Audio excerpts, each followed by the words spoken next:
so one of our student will actually introduce you to the rest of the speaker, rest of the audience. Good evening.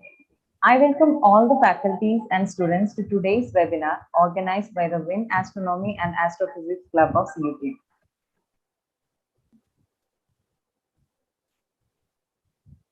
Today's speaker is Dr. Jasjeet Bagla, Professor of Physical Sciences at IISER Mohali.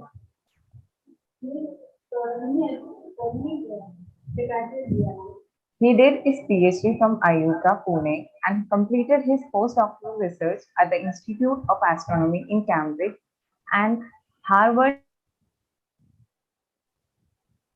Harish Chandra Research Institute from 1999 to 2010 and has been working at IISER Mohali since 2010. He is interested in various aspects of cosmology. His recent works are on gravitational clustering, cosmological n-body simulations, and dark energy. He is also interested in physics and the probes of the high redshift universe. We are delighted to have you, sir. I kindly request all the participants to type their doubts in the chat box, which will be discussed at the end of the session if time permits. Over to you, sir. Thank you. Thank you so much, Neha, for this kind introduction, and to Sampoon and the club for inviting me to give this talk. I'll be talking today about gravitational lensing. And gravitational lensing is nothing but bending of light due to gravity. And this is something which was first discussed about 200 years ago by Soldner. And his interest was to ask whether Earth's gravity will be able to bend a light ray. So he did this calculation using Newton's laws. And you might think that how can that be done, because photons have zero mass, except that at that stage, nobody knew what the mass of a corpuscular is, as Newton called the particles of light. But in Newtonian gravity, the mass of the particle which is moving around conveniently cancels out. So it doesn't really matter. And he did the calculation and he found that in case of very weak gravity, the deflection angle is 2gm by bc square, where b is the impact parameter and is of the same order as the closest approach. If you plug in the numbers, you'll find that the deflection for Earth is very, very tiny. It is of the order of a millionth of 1 arc second, where 1 arc second is 1 by 3,600 of a degree. So it is really, really tiny. Then he did the calculation for the sun, and if there is a light ray passing very close to the surface limb of the sun, he estimated the reflection to be slightly less than 1 arc second. And he kind of let it go. There wasn't much interest in this particular problem for a while, because soon after Soldner's calculation, Young did his double slit experiment, and attention shifted towards the wave nature of light. And nobody really knew how waves would respond to gravity. So they just let it be. But the whole thing, the idea of corpusculars made a comeback once Planck did his quantization of light, and Einstein used the idea of photons. And when Einstein did the calculation using the equivalence principle for how much would the light bend if it passes near the sun, he found the angle again to be 0.84 arc seconds, which stands to reason because there was no real relativistic effect that was used in the calculation. Now, when Einstein made the prediction, he started contacting observers, directors of observatories, and so on to try and convince them to make this observation. In 1912, there was an Argentinian expedition to Brazil, but they failed to observe anything. They were apparently not even aware of Einstein's calculation. However, in 1914, there were many expeditions to Crimea, which is again in the news for the war which is going on between Ukraine and Russia right now. So in 1914, a lot of expeditions went to Crimea to observe the total solar eclipse, and some of them did want to estimate the deflection angle.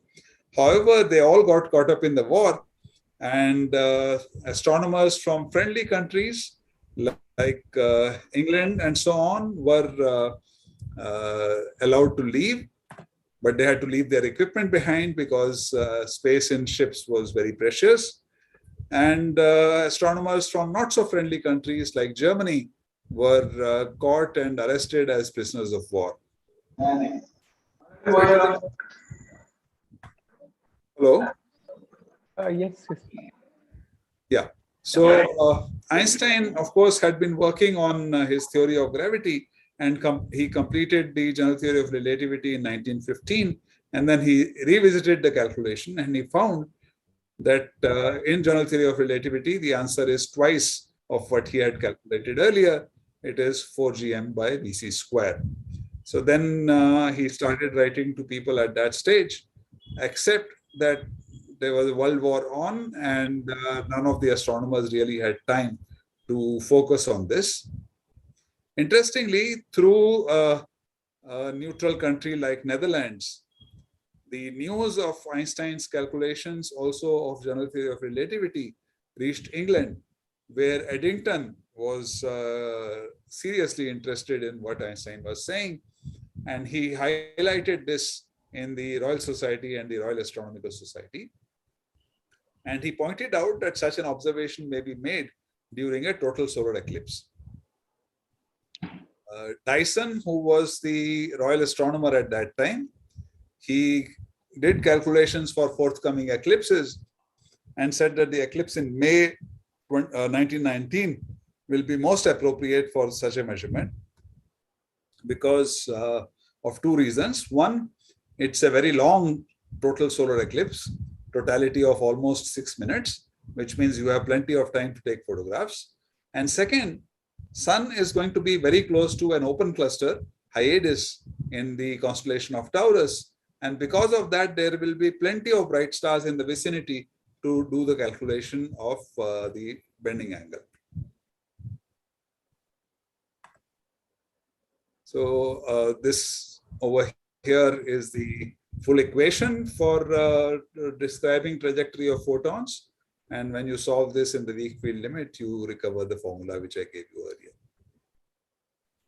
So the British team set up two expeditions.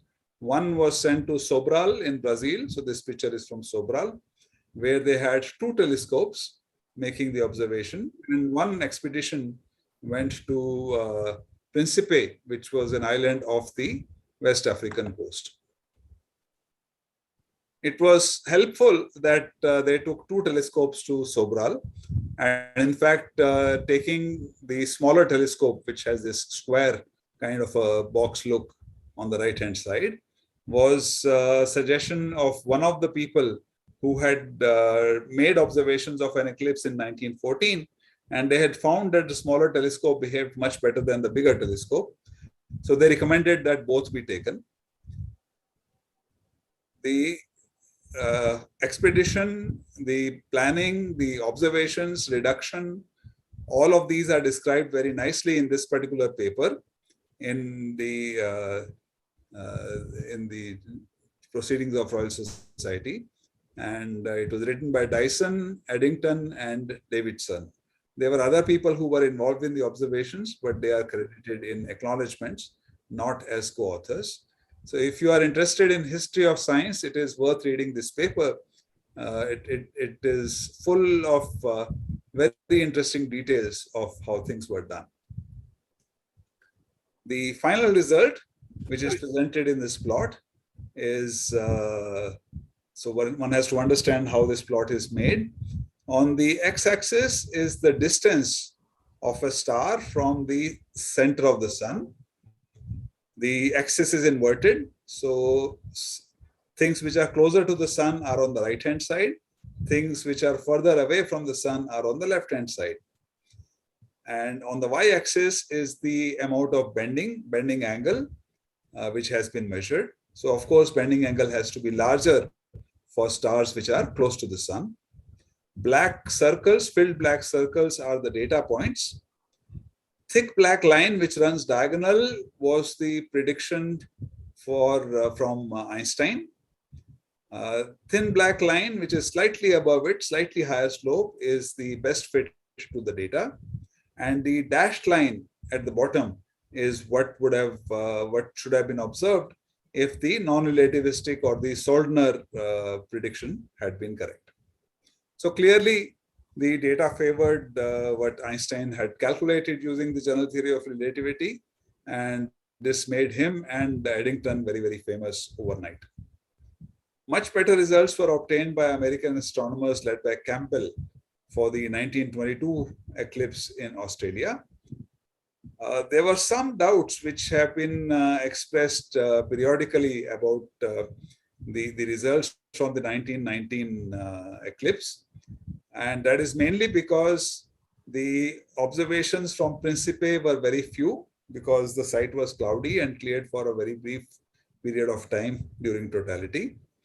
And the analysis, the way it was done at that time between the two telescopes in Sobral, was not entirely consistent. Now, there were limitations of the analysis done at that time because it was done without computers. And Dyson and Eddington had developed some very nice tricks on how to measure small displacements of positions of stars on a photographic plate. And this had been done not for the eclipse, but about 20 years before that, in order to measure the parallax to distances to stars. So they were aware of, they were familiar with these methods, except that these methods had some small limitations. And later on in 1970s, when a complete reanalysis was done using computers, it was found that both the telescopes from Sobral actually gave the correct result. The confusion had arisen because the images were slightly blurred for the larger telescope, and the understanding after the computer analysis was that the focus had shifted because there was a sudden change in temperature of the air, and as a result of shifting of focus, the scale of the image had changed momentarily during totality. Anyhow, people were happy with the match with the Einstein prediction, and it made general theory of relativity a mainstream theory at that time. So once we accept that gravity can bend light, we have to look for where all it can happen. And astronomers did start thinking about it soon afterwards. Eddington himself tried to look for observational signature of bending of light in the Sirius system, Sirius A and Sirius B. Unfortunately, the way he was trying it, the deflection angle was much too small to be observed. Later on in 1930s, Zwicky proposed gravitational lensing as a way by which we can measure the mass of a group of galaxies. And the first observation, of course, was made much, much later in 1970s. So it had to wait for more than half a century for to make the first night sky observation of gravitational lensing. So the way gravitational lensing works is this. You have a source which is marked at point 1, which is on the top left of this image. A blue galaxy is shown there. You have a large concentration of mass in between, which is marked as 2 here, which is the cluster of galaxies, which has galaxies as well as dark matter. And we have the observer on the Earth in the Milky Way, which is at the right bottom, marked at point 3. And because of the presence of this large mass, the light from the blue galaxy reaches us not along one path, but along multiple paths. So this is gravitational lensing. And for those of you who are more mathematically and quantitatively minded, one can set up the geometry in this fashion. The source is at some place, but it appears at a different place where the image is marked right at the top left over here, because light ray bends by an angle alpha hat at the lens. Now, by using simple geometry, knowing that all the angles being studied here are very, very small, we can see that eta, which is the distance between the plane connecting the observer lens and some point and the lens extended to the source plane. Eta is the displacement of the source from the center, and that is equal to this angle beta into distance between the observer and the source. It is also equal to theta, which is the larger angle where I see the image, okay, into distance between observer and the source, minus the deflection angle alpha hat and the distance between the lens or deflector and the source. So it's a simple algebraic equation. This is called the lens equation. And although I have written it in one-dimensional, you can see that if the lens is not symmetric, circularly symmetric, in that case, beta and theta and alpha can all become vectors and will be a lens equation in 2 dimensions. If I can have multiple thetas, okay, which means multiple directions in which I see an image, which correspond to the same beta, then I will see multiple images. Of course, there is this special case of an Einstein ring where the lens, the observer, and the source are all in a straight line, and the lens is circularly symmetric, in which case all rays, many rays from the source get focused on the observer's plane at one point, and on the sky we see an image of the source not at 1 or 2 points but along a large circle with the angle theta 1, and this is called Einstein ring. So we have not seen a perfect Einstein ring observationally yet, but we have seen something very, very close, which you can see in this image over here. This is around a luminous red galaxy.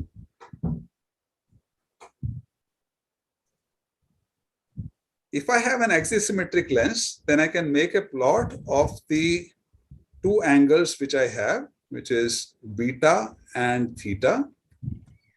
So here, theta is on the x-axis and beta is on the y-axis. Remember that beta is going to be to have only one value for a given source. So what it shows is that because of bending, there are some values of beta for which I can have up to 3 values of theta, meaning I can see 3 images of the same source. Mathematically and geometrically, it is nice to represent it in terms of what are called critical curves and caustics. So what are critical curves and caustics?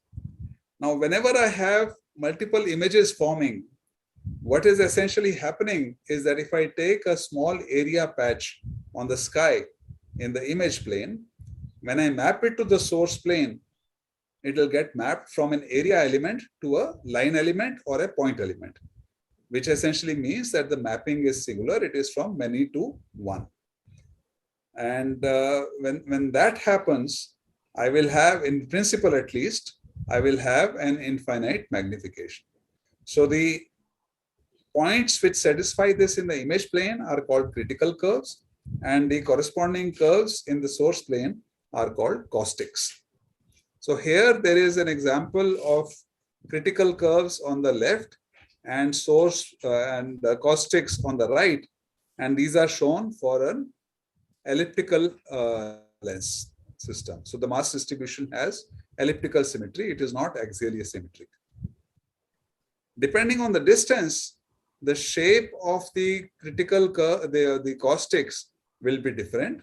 And this figure from a paper written by Ramesh Narayan and Roger Blandford back in 1986 exhibits this very nicely, that you have critical curves which become more and more complicated as we go further and further out.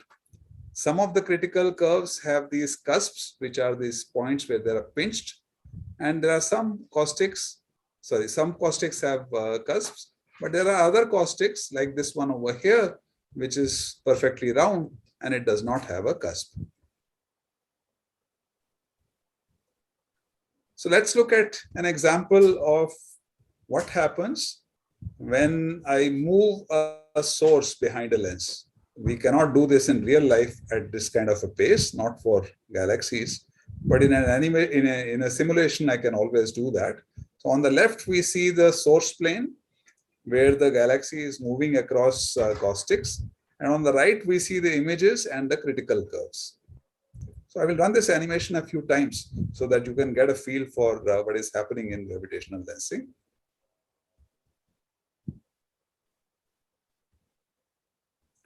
So we'll notice that as soon as the galaxy touches a caustic, I have a formation of a pair of images across the corresponding critical curve. And when it exits a caustic, I will have annihilation of a pair of images across the corresponding critical curves. And I have creation or annihilation of a pair of images, which means that I will always go from 1 to 3, 3 to 5, 5 to 3, 3 to 1 in this kind of a system. So as long as the lens is non-singular, we can show that the total number of images will be odd. Now, in principle, these caustics are infinitely thin lines. And if something were to fall on these thin lines, in the source plane, then the magnification is technically infinite. Except that most sources have a finite size. So when we calculate the average magnification, that will never be infinite. That will always be finite. But if we have a very small source, which is when all parts of the source are very, very close to the caustic, in that case, the magnification can be very high. And this has resulted most recently in a very exciting discovery, very exciting observation of a single star, which is marked as 1.7. So 1.7a, 1.7b, 1.7c, and 1.1a, b, and c are images of what seems to be a single star, which is sitting on this caustic. Okay, so this is a critical line, but one can map to the source plane also. This is a star, so this is a star at a redshift of 6.2, which means the age of the universe at that time was less than 1 billion years. At present, it is close to 14 billion years. So this must have been amongst the first stars, one of the earliest stars to form in the universe. And we are able to see a single star thanks to gravitational lensing.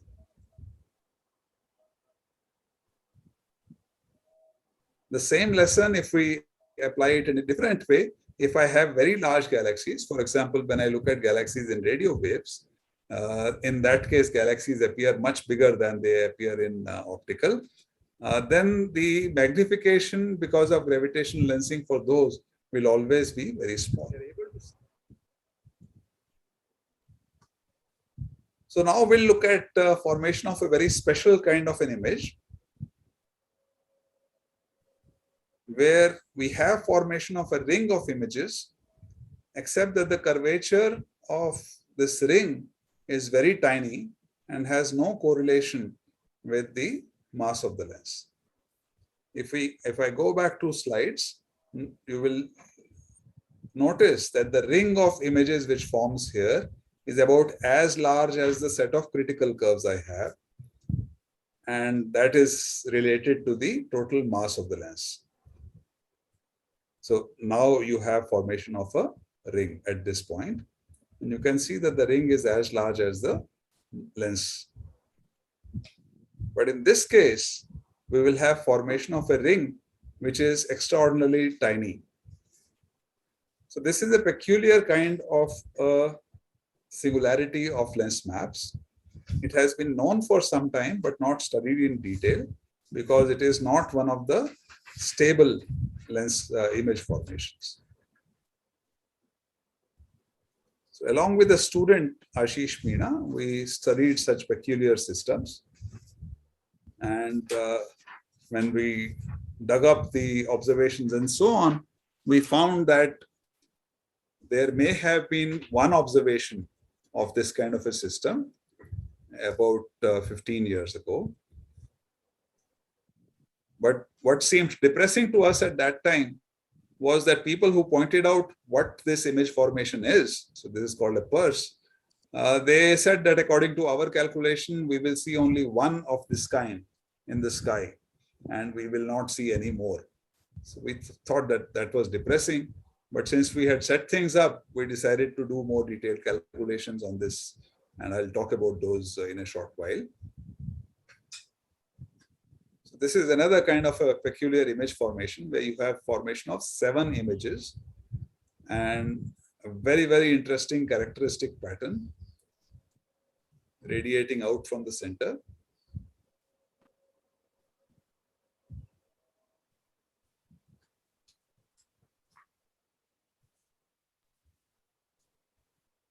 So this is called a pyramid. It has never been seen. And our estimates are that this will be hard to see, but not impossible. So keep an eye on the right panel when the galaxy crosses the central caustic.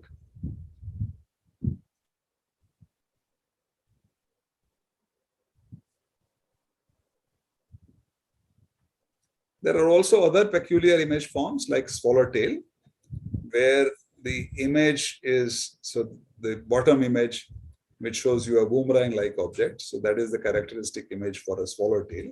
Here you have an arc whose radius of curvature is much bigger than that of the lens. So there are only 3 types of peculiar image forms, which are unstable images, which we have found. So the reason why we can be confident there are only 3 types is because the lensing map is fairly simple, and we can apply something called catastrophe theory to do a classification of all possible image types. And we know that there are only 3 such images.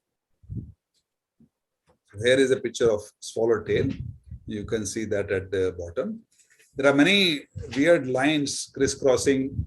All of them are not even kind of arcs. There are some bendy tracks over here. Those are actually tracks of asteroids, because this image was taken over many, many days.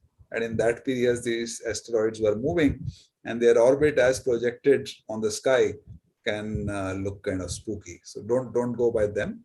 But there is an image at the bottom, which is the swallowtail, bottom left. So we did our analysis by looking at mass models of clusters which have been studied in great detail using the Hubble Space Telescope. And what we did was we made a collection of all kinds of lens models that had been made. There are many different approaches to doing this, and we essentially collected all of them. And we did calculation of how many different types of these special image forms can possibly form. So it's not saying that they have formed for these, but can possibly form. Because remember, not only should such a singularity exist for the mass model, we also need a galaxy in the background at the right place at the right distance in order to make it look like, make it have the characteristic image form.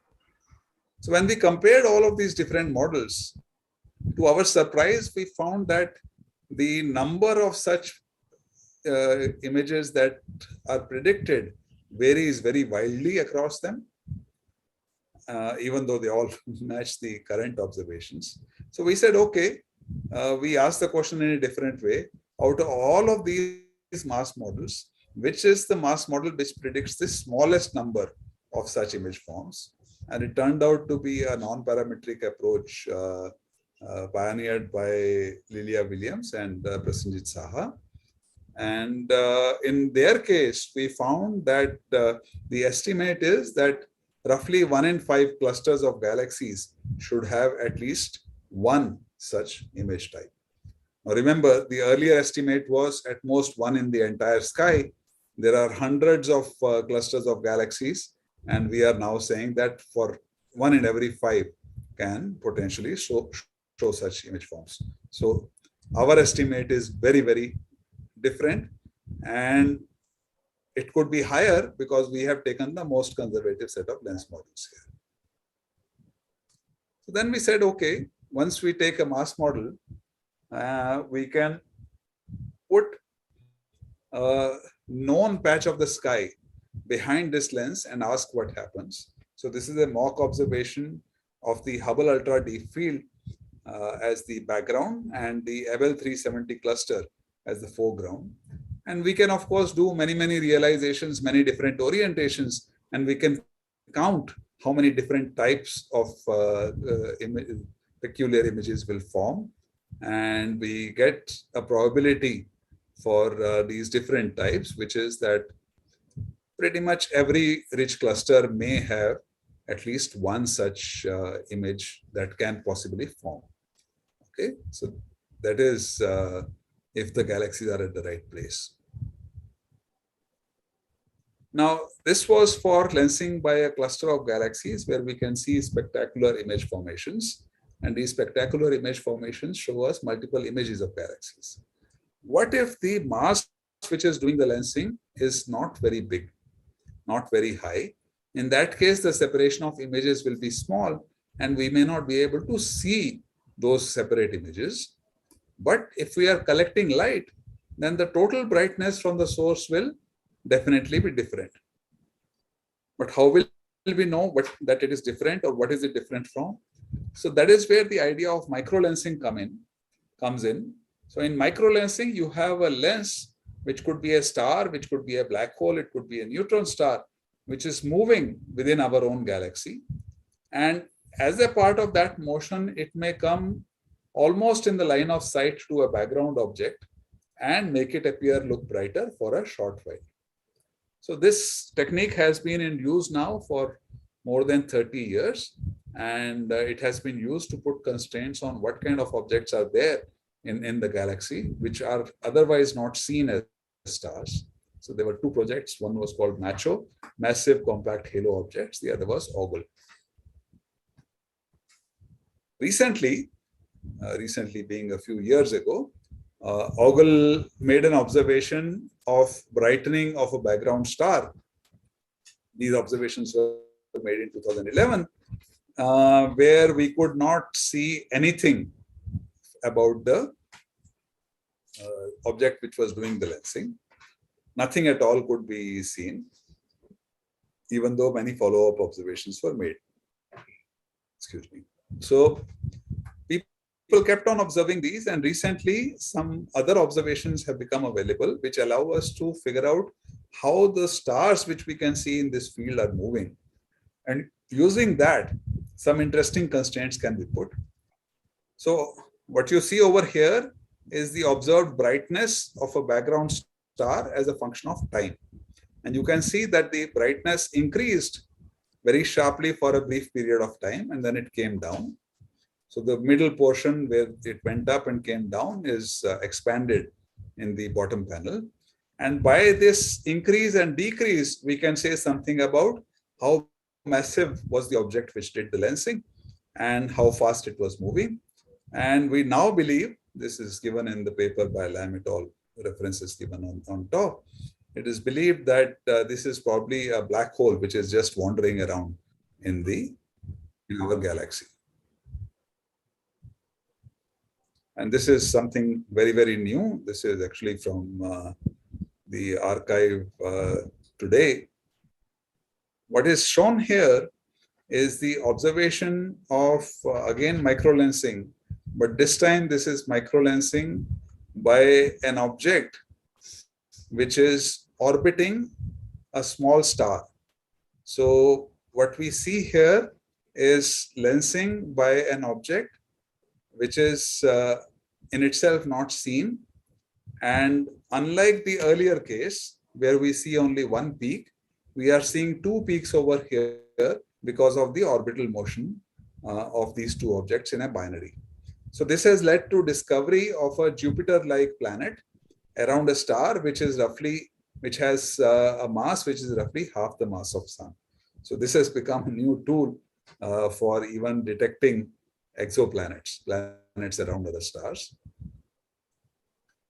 Now I will kind of switch gears and talk about a completely different regime of lensing for a few minutes.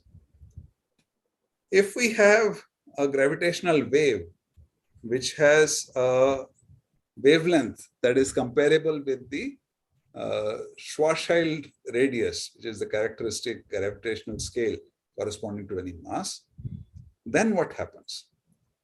See, earlier we were talking about lensing by a cluster of galaxies, which is megaparsecs across. Now we are talking about lensing by a black hole, in this case, which has a mass of maybe around 4 or 5 times the mass of the sun. And here we have a star which is half the mass of the sun, and a planet which has the mass of Jupiter, which is about 1,000th the mass of the sun. So in this case, the Schwarzschild radius corresponding to these lenses is very small. It is of the order of a kilometer or smaller. Then you can ask, what is the wavelength which we are observing? In light, of course, we do not observe such long wavelengths. But in gravitational waves, the wavelengths that we observe, the frequencies that we observe, are between a few tens of hertz going up to a few kilohertz. So if you take 10 hertz, then lambda is c by nu, and therefore you get a wavelength which is 3 into 10 to the 7 meters. So that is 30,000 kilometers. And if you take a kilohertz, in that case you get 30 kilometers. So now we are talking about wavelengths of gravitational waves which are much, much bigger than the Schwarzschild radius of objects which are doing the lensing. So with my former student Ashish Meena, we did an estimate of what happens, and we found that the ray optics limit, which is normally used in gravitational lensing, breaks down when these two scales are comparable. So on the x-axis is the lens mass in units of mass of the sun. On the y-axis is the frequency of waves. In this case, our interest is gravitational waves. And the diagonal line which runs tells us where the geometric optics limit breaks down and where we need to start taking the wave nature of gravitational waves into account. The top gray portion is the region of frequency space which is accessible to LIGO, which is operational at present. And the bottom gray portion is what will become accessible to LISA, which is a space-based observatory, which is supposed to go online in another 10-15 years. So what happens when you have waves and gravitational lensing? So what we found was that the magnification is no longer independent of wavelength. It becomes a function of wavelength. And also the phase velocity can be different for different wavelengths. So the phase velocity offset in phase is shown in the bottom left panel, and the frequency dependent magnification is shown in the upper right panel here. So here on top left is shown the kind of gravitational waveform which is typically expected when two black holes or two neutron stars merge into each other. This is called the chirp waveform, where the frequency as well as the amplitude increases monotonically. It is called chirp because many of the bird calls also have this characteristic that the amplitude and the frequency increases as the call ends. So now if this is lensed by a strong lens where geometric optics is valid, then the whole amplitude gets scaled up, but nothing else happens. But if you have lensing by a small mass where the wave effects are important, so it is shown as strong lensing plus micro lensing, then the entire waveform changes its characteristic shape because different frequencies are getting amplified by a different amount. So if you look at the magnification as a function of frequency plot, you can see that in many scenarios, the magnification comes down at high frequencies. So that is what is happening over here. You are actually seeing two cycles of this going up and down. So we pointed out that this will cause a serious problem, and it may even become difficult to identify lensed counterparts if we have strong lensing plus micro lensing. Then the question is, how long will strong lensing be accompanied by micro lensing? For that, we did a much more detailed calculation. which was in collaboration with Anuj Mishra, Sukant Bose, and Anuprita More from IUCA, and Ashish Meena and myself from IISER Mohali. So we did an ensemble. So essentially, we created mock galaxies with lots and lots of stars. And then we asked, what are the scenarios in which strong and weak microlensing happens together? And if I just take it as a package deal, what do I expect? So of course, depending on the precise location of the background object and realization, one can get slightly different answers. But one thing is very clear, which is that the frequency-dependent magnification is certainly seen in any scenario where the magnification is large, and the frequency dependence becomes larger if the overall magnification is higher.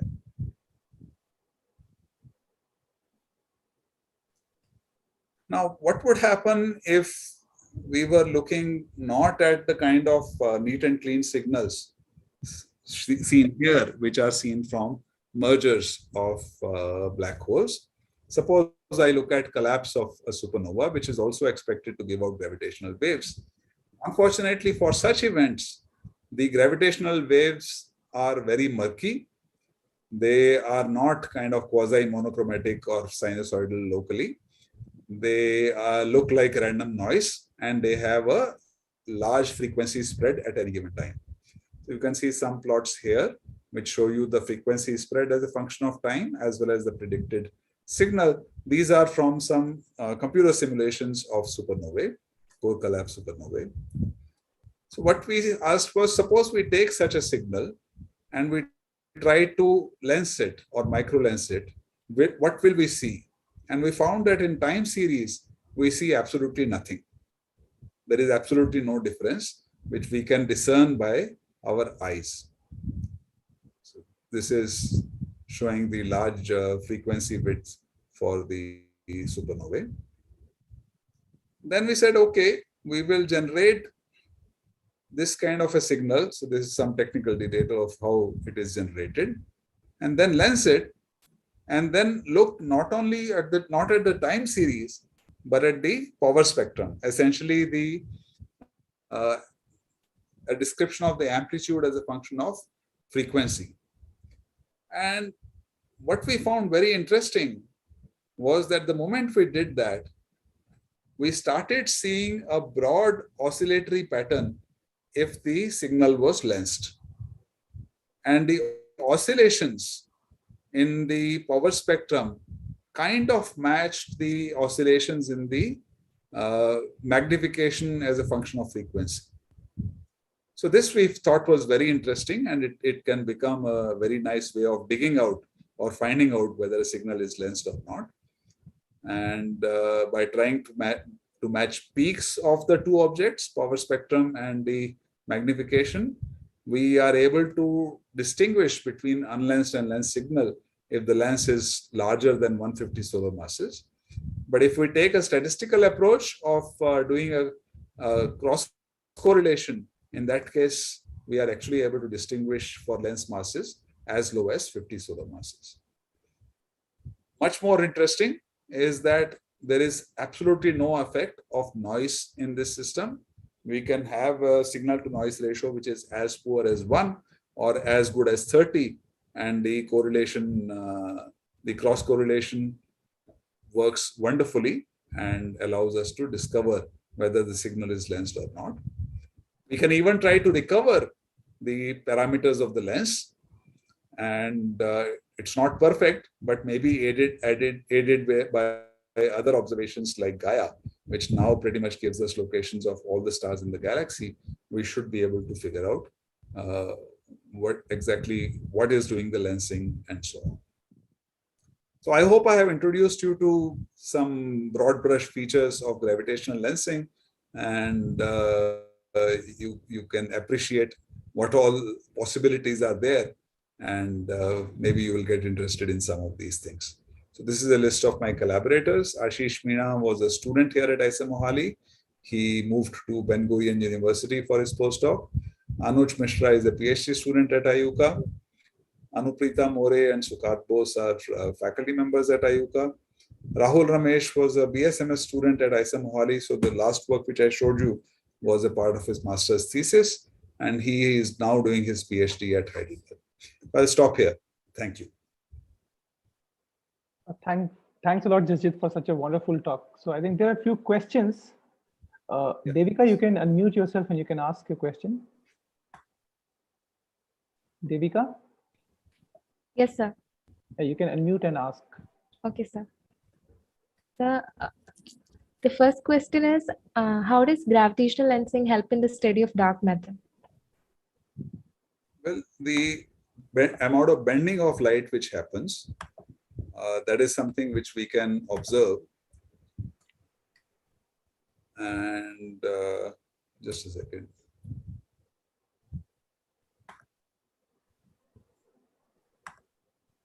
Just give me a moment.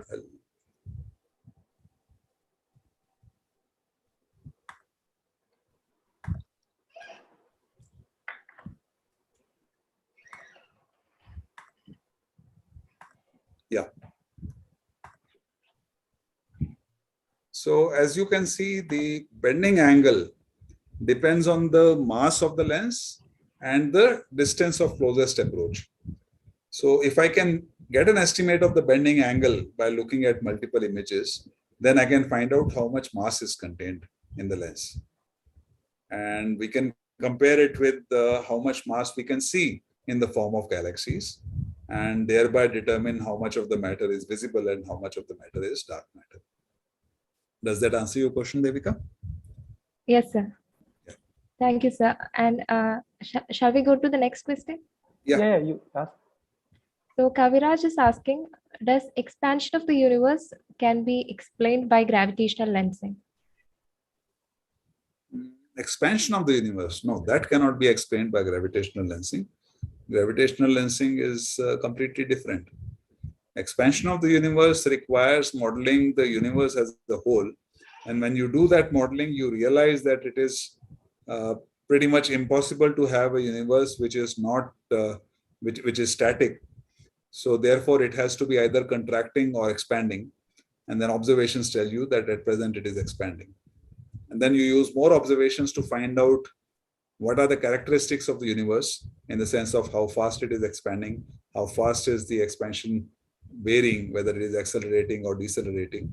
And you can also try to find out what is the actual matter content, radiation content of the universe. But that is very distinct from the study of lensing.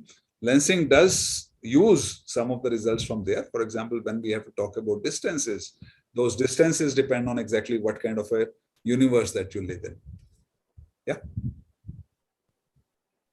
Okay, sir. The next question is, how do we know that objects that appear multiple times, which are thought to be due to gravitational lensing, aren't actually multiple objects? Okay, so let me show one image like this one. Okay. So in this case, what would be required is to actually look at spectrum of each of the images.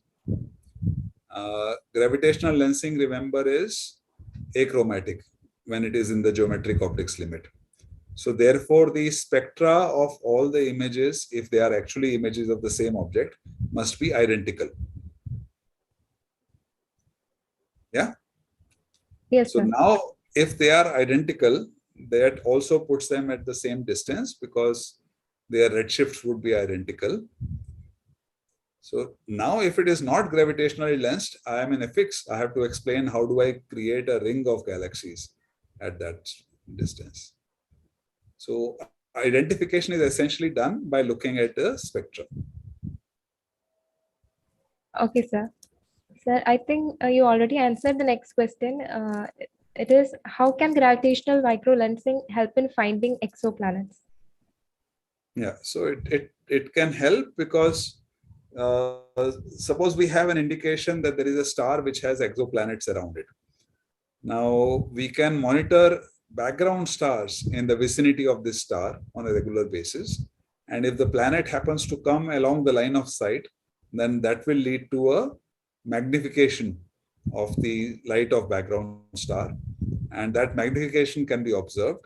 And that can also be used to estimate the mass of the planet which is there. But you have to get lucky. So what astronomers do is, instead of monitoring one system and hoping to get lucky, they monitor millions of systems. So the probability of seeing this in a given year may be 10 to the minus 5, but if you observe a million systems, you will still observe 10 of them in a year. Yeah. Yes, sir. Thank you so much for answering these doubts. Now, Jasjeet, I have a question. So when you said about this lensing of gravitational wave from this core collapse supernova, so suppose we have the gravitational wave from first order phase transition around electroweak time. Can we say something from this lensing, because they will again fall under this like LIGO band, or maybe earlier stochastic gravitational wave? That will fall more into the LISA band. Yes, LISA. Yeah, even like higher, the inflationary lower frequency, longer wavelengths. Yes. Yeah. So, but the difficulty there is that the source then is at infinity, right? And you are talking about a completely stochastic background, which is getting lensed, but it is getting lensed all the time. So, unlike a supernova event, which is short-lived, here it is forever. Forever, yeah. Okay.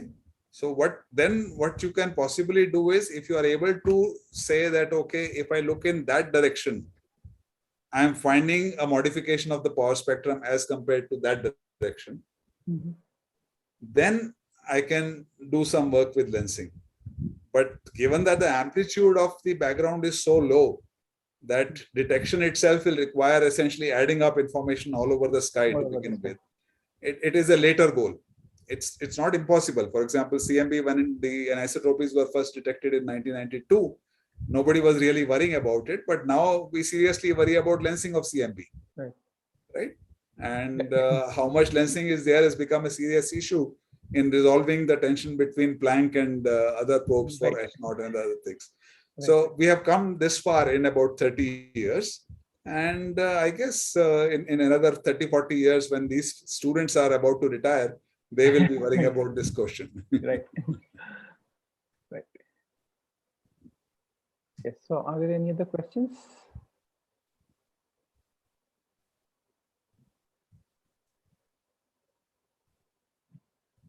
Any other questions?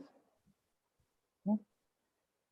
If not, then let's thank Jasjeet for such a wonderful talk, and also agreeing to give a talk despite his like busy schedule. I know how how occupied you are, but still you agreed to give a talk here, and thanks for interacting with our students. I hope we will get you here very soon.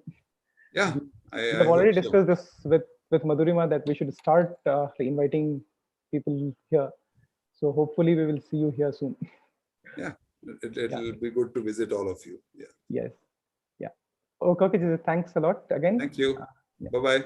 Bye, everyone. Bye. So I'll end the meeting now.